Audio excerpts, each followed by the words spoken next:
Bismillahirrahmanirrahim. Assalamualaikum warahmatullahi wabarakatuh. Waalaikumsalam warahmatullahi wabarakatuh. Alhamdulillahi rabbil alamin. Wassalatu wassalamu ala ashrafil anbiya'i wal mursalin Sayyidina Muhammad wa ala alihi wa ashabihi ajma'in. Wa la hawla wa la quwwata illa billahil aliyyil azim. Rabbi shrah li sadri wa yassir li amri wahlul 'uqdatam min lisani yafqahu qawli wa ba'd. Para pemirsa, para santri Wusto 1 yang dimuliakan Allah Subhanahu wa taala. Syukur alhamdulillah pada pagi ini kita bisa bertemu kembali dalam kajian kitab Ad-Dasuki ala Ummul Barahin. Mudah-mudahan kita semua senantiasa dilimpahkan oleh Allah Subhanahu wa taala kesehatan, taufik, hidayah, maunah di tengah corona yang melanda dunia ini. Amin ya rabbal alamin. Salawat serta salam mudah-mudahan tetap tercurah limpahkan kepada junjungan kita Nabi Agung Nabi Muhammad sallallahu alaihi wasallam. Sebelum kita melanjutkan penjelasan pada pertemuan yang sebelumnya, marilah kita bersama-sama mengirimkan bacaan Al-Fatihah dengan niatan mudah-mudahan kita semua mendapatkan ilmu yang bermanfaat. Ala hadini wa ala kulli niyatin salihah ila hadratin Nabi Mustafa Muhammadin sallallahu alaihi wasallam wa ala alihi wa ashabihi ajma'in. Syai'ul lillahi al-Fatihah.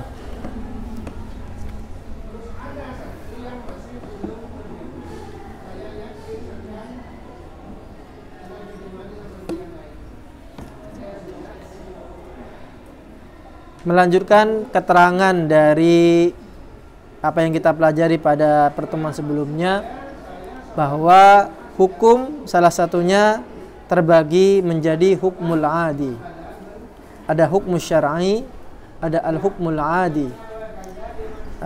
Apa yang dimaksud dengan al-hukmul adi? Disebutkan di dalam kitab ini, kitab Ad-Dasuki halaman 38. Wa ammal hukmul adiyyu fahaqiqatuhu itsbatur rabti baina amrin wa amrin wujudan aw adama biwasitati tikraril qur'ani bainahuma 'alal his. Yaitu kita menghubungkan antara dua hal, antara satu perkara dengan perkara yang lain berdasarkan hukum alam. Hukum alam, hukum kebiasaan alam. Adi itu artinya kebiasaan. Hukum kebiasaan secara natural, secara alam, secara alami. Contohnya seperti ini. Saya menghubungkan antara kunci ini dengan gerak jatuhnya. Kunci di satu perkara, kemudian gerak jatuh pada perkara yang lain. Berdasarkan hukum alam, ketika saya menjatuhkan kunci ini, maka dia akan jatuh kemana? Ke bawah. Ini namanya hukmul adi, hukum alam. Jadi secara umum benda yang mempunyai massa, apabila dia dijatuhkan ke bumi, maka dia pasti jatuhnya ke bawah, tidak akan jatuh ke atas. Itu namanya hukmul adi. Yang namanya api pada umumnya itu adalah membakar. Itu berarti kita menghubungkan antara api dengan membakar. Secara umum api itu membakar. Ada yang tidak percaya di sini? Kalau tidak percaya bisa coba nanti ambil korek, ini kan ke tangannya. Kalau tidak membakar berarti dia keluar dari hukmul adi. Keluar dari hukmul adi. Ada beberapa kejadian yang di luar itu menyalahi hukmul adi, menyalahi kebiasaan-kebiasaan yang terjadi di alam ini. Nah, kejadian-kejadian yang menyalahi hukum-hukum ini ada banyak macam. Ada namanya mu'jizah, ada namanya irhas, ada namanya ma'unah, ada namanya istidraj, ada namanya karamah. Yang pertama adalah mu'jizah. Mu'jizat itu adalah amrun khariqun lil adati. Tadi kan adi kan ya? Ada. Amrun khariqun lil adah. Yaitu perkara kejadian luar biasa yang menyalahi hukum adah, hukum kebiasaan. Contohnya begini, api pada umumnya itu adalah membakar. Tetapi ada satu kejadian, api itu tidak membakar pada diri Nabi Ibrahim alaihissalam. Ketika Allah yang mempunyai api itu berkata kepada api, "Qulna ya naru kuni bardan wa salaman ala Ibrahim." Wahai api, kuni, jadikanlah kamu, jadilah kamu.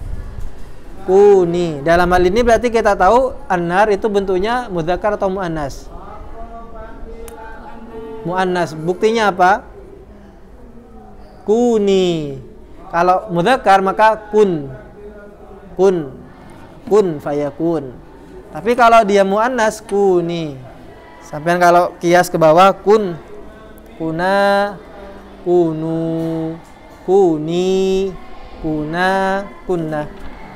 Kuni, wahai api, jadilah kamu. Satu misal saya berkata begini, ya Ersita, kuni imro'atan solihah. Contohnya, tidak bisa sampai katakan ya Ersita, kun imro'atan, salah. Secara tarkib itu salah. Yang benar adalah kuni. Ya Ersita, kuni imro'atan solihah. Wahai Ersita, jadilah kamu wanita yang solihah. Ya nar, wahai api, kuni, jadilah kamu bardan. Jadi apa? Dingin. Bardan menjadi apa di sini kalau nahwunya? Jadi khabar dari ya, dari kana. Dari kana yang berbentuk fi'il amar. Kuni. Kuni dadiyo siro. Siro siapa? An-nar. Dadi kubar dan dingin. Berarti ini kan menyalahi hukum.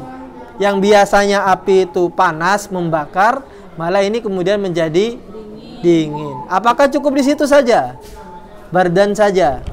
Tidak. Wasalaman.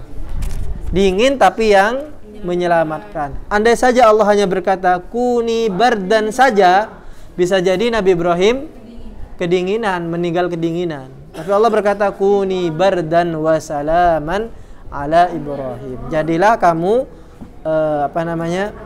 ya, itu yang disebut dengan mukjizah yang terjadi kepada seorang nabi. Ada yang disebut dengan irhas. Irhas itu adalah kejadian luar biasa yang terjadi pada seorang calon nabi. Artinya belum diangkat menjadi nabi, tapi sudah mempunyai kejadian luar biasa yang menyalahi hukum alam. Contohnya, dulu ada Nabi Isa alaihissalam. Ibunya dituduh telah melakukan perzinahan karena mempunyai anak tanpa suami. Mempunyai anak tanpa suami. Itu bukan karena Sayyidah Maryam ini orang yang orang yang jelek akhlaknya, bukan, tapi karena kehendak Allah. Fahamalat bihi fantabadat minhu makanan qasiyya. Tapi Allah menghendaki supaya Sayyidah Maryam ini hamil dari seorang nabi, hamil yang akan melahirkan seorang nabi yang akan menuntun umat ini, yaitu Nabi Isa alaihissalam. Ketika sudah mau melahirkan, Siti Maryam ini memilih untuk berdiam diri, karena pasti orang, namanya juga orang pasti akan menggunjing. Namanya orang kan sukanya kan cak-ngocaen tanpa melihat dirinya sendiri. Itu banyak kan seperti itu. Dia melihat keburukan orang lain tanpa melihat keburukan dirinya sendiri. Semua datang kepada Maryam cak-ngocaen. Ya ukhta Harun, ma kana abukim ra'a sau'yu wa ma kanat ummuki baghiya. Wahai Maryam, saya melihat keluarga kamu ini keluarga yang baik-baik. Tapi kok kamu kok seperti itu? Punya anak tanpa ada suami. Siti Maryam diam saja karena beliau sudah bernadar untuk tidak ngomong. Inni nadartu lirrahmani sauman. Saya telah bernadar kepada Rahman. Siapa Rahman ini? Allah. Rahman ini maksudnya adalah Allah. Dalam Al-Quran Allah menggunakan kata Ar-Rahman dengan lafzul jalalah Allah menunjukkan makna dirinya sendiri. Qul ud'ullaha aw ud'ur rahman ayyamma tad'u falahul asmaul husna. Makanya tidak boleh seseorang menggunakan nama Allah dan Ar-Rahman sendiri mujarrad tanpa ada embel-embel. Itu tidak diperbolehkan. Sampean punya anak karena sampean ngefan kepada Pak Abdurrahman. Abdurrahman siapa? Yang di Alia? Abdurrahman Yusuf ya? Tahu kan ya? Yusuf Abdurrahman. Sampean ngefan kepada beliau, akhirnya anaknya dinamakan Rahman. Tidak boleh. Harus ada embel-embelnya. Abdurrahman, Abdullah, tidak apa-apa. Tapi kalau namanya siapa? Allah, karena ngefan kepada Allah, tidak boleh. Harus ada embel-embelnya. Abdurrahman juga tidak apa-apa. Tapi kalau Rahman saja tidak boleh. Inni nadzartu lirrahmani sauman. Sauman di sini artinya imsakan anil kalam, menahan diri dari omongan. Makanya saum itu artinya al-imsak dalam bahasa. Saum artinya al-imsak.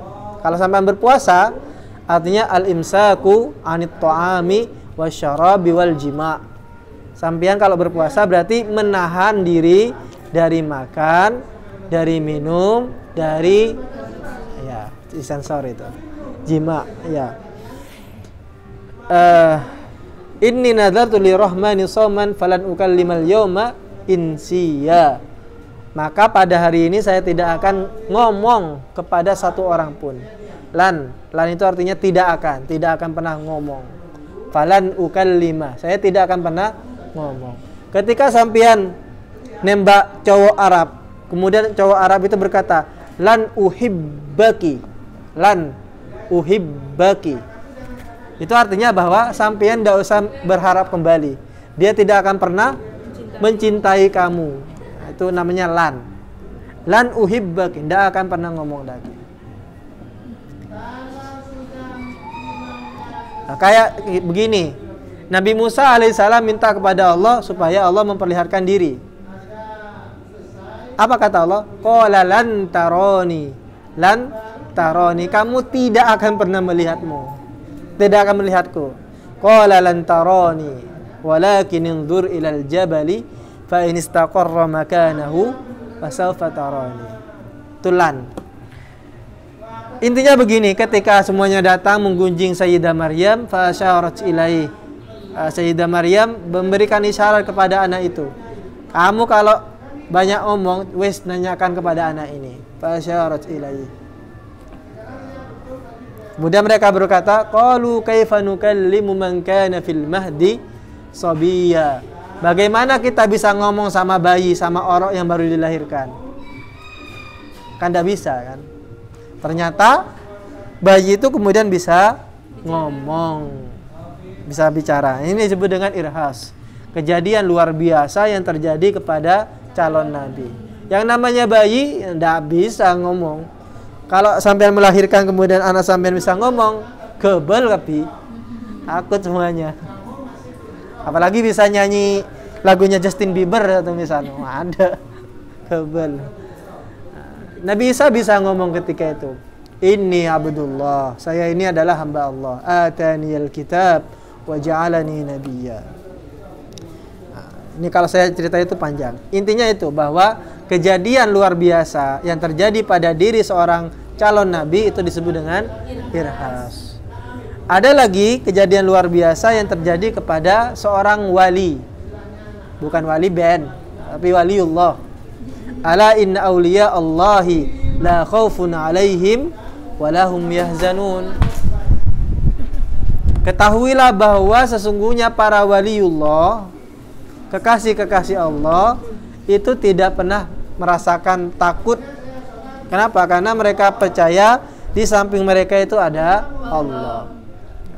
Mereka dipersenjatai atau diberi hadiah oleh Allah berupa kejadian luar biasa. Kejadian luar biasa. Ada banyak kalau sampean baca itu di buku-buku, ada banyak para wali yang mendapatkan kejadian luar biasa. Contohnya Sampean ketika berdiri di atas air, sampean mau ke sungai atau ke apa namanya, Watu Pecah, lagi main-main. Ketika sampean mau ke pantai, kira-kira sampean bisa ngambang enggak? Ini secara umum ini ya. Secara umum manusia ketika dia lewat di atas air pasti terselam, pasti karam.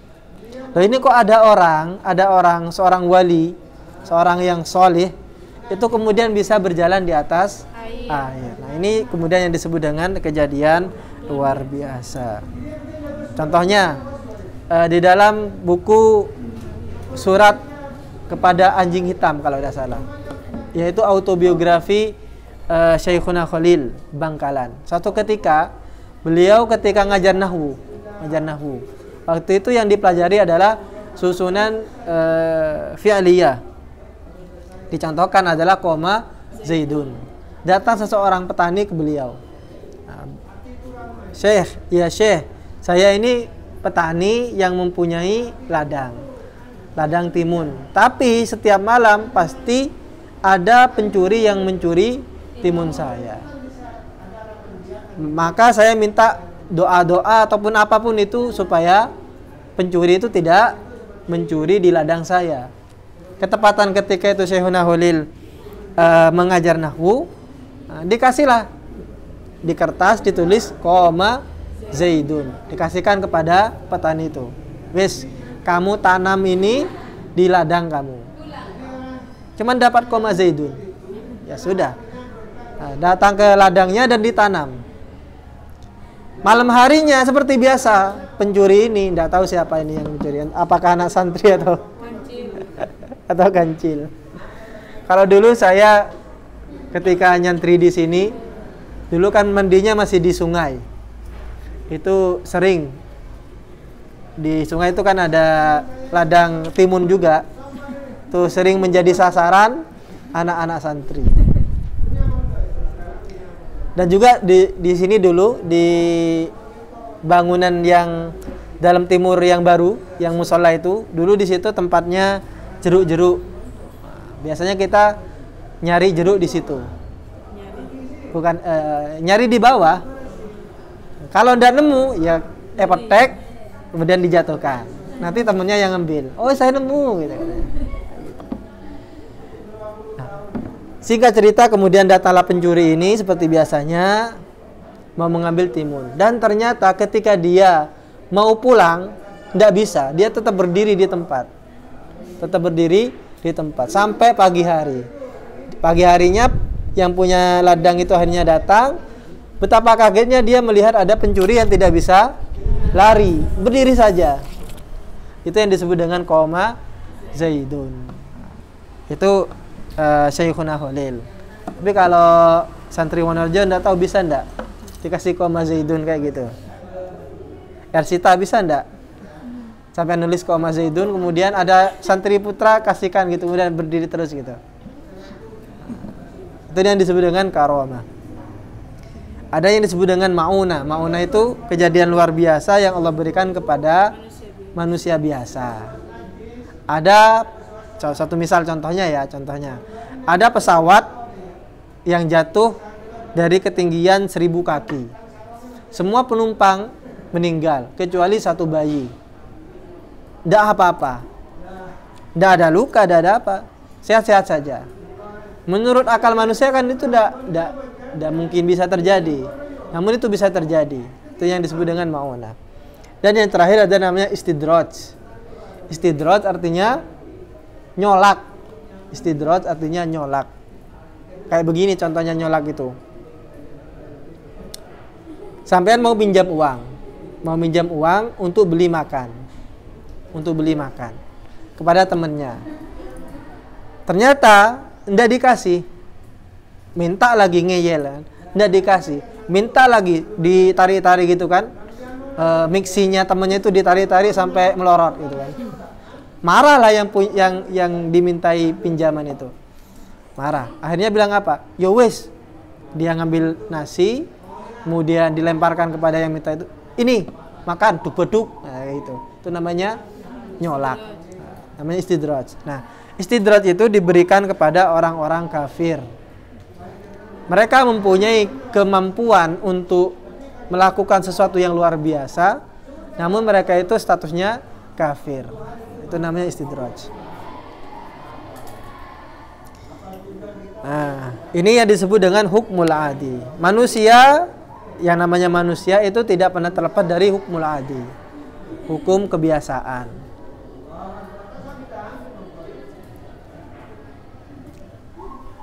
Dan hubungan antara kedua hal tadi itu hubungan secara akal, secara rasio. Ya masuk akal. Yang namanya api itu pasti membakar, itu masuk akal. Mengapa api itu bisa membakar? Karena Allah menitipkan kekuatan kepada api itu supaya bisa membakar. Hanya saja, ini kita masuk kepada ilmu tauhid sekarang. Hanya saja kita tidak boleh percaya bahwa api itu bisa membakar sesuatu karena kekuatan dia sendiri, tanpa ada sangkut pautnya dengan kekuatan Allah. Itu yang berbahaya. Kita jangan menganggap bahwa sesuatu itu menjadi berbahaya atau memberikan mudarat karena dirinya sendiri. Tidak. Karena dalam keimanan kita, dalam ilmu tauhid kita, yang memberikan kemudaratan, yang memberikan kemanfaatan itu hanya Allah saja. Yang an-nafi', yang ad-dar itu hanyalah Allah saja.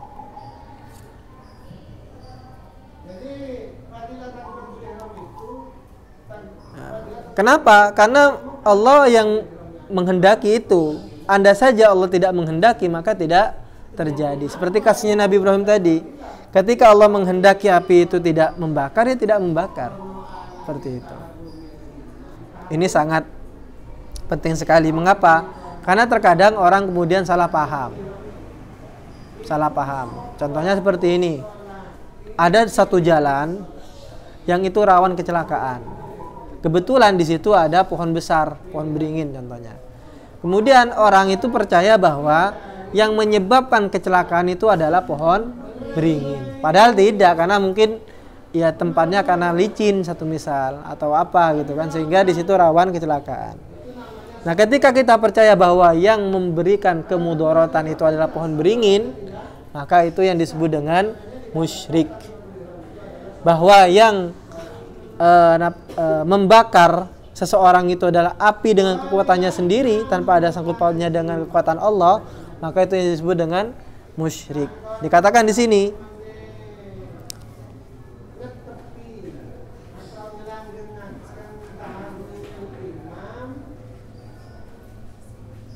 mana wis? Oh ini. Walaysa ma'na hadzal hukmi anna an-nara hiya allati atharat fi ihraqi ma massathum masalan au fi taskhinihi. Bukan berarti kemudian kita percaya bahwa api itu sendiri yang membakar atau membuat panas, tidak. Tapi kita percaya bahwa karena Allah menitipkan kekuatan. Andai saja Allah tidak memberikan kekuatan kepada api itu, maka tidak akan terjadi. Artinya bahwa semua sesuatu urusan yang ada di muka bumi ini kita sangkut pautkan dengan Allah.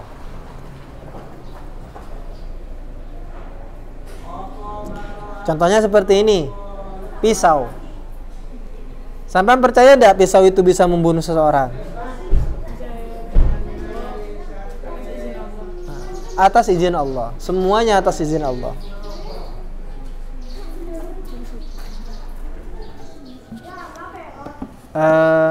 Berarti kemarin kita masalahnya sampai fitas kinihi ya.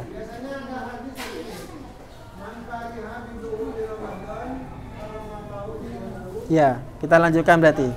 Idh hadzal ma'na la dilalata lil 'adati 'alaihi aslan.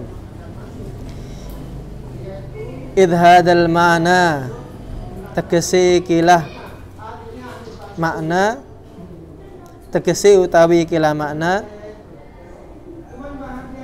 iku la dilalata ora ono pitutuh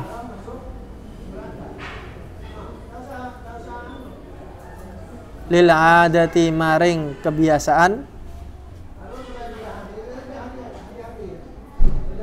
alaihi ingatasi perkara aslan ing dalam asali. Artinya bahwa semua yang terjadi di muka bumi ini atas izin Allah. Tidak ada hubungannya antara sesuatu, contohnya api tadi, dengan membakar menggunakan kekuatannya sendiri. Tidak ada. Wa innama wayatu ma dallat alaihi al-'adatu al-iqtiranu faqat. Wa innama lan angin pastine barang wayatu ma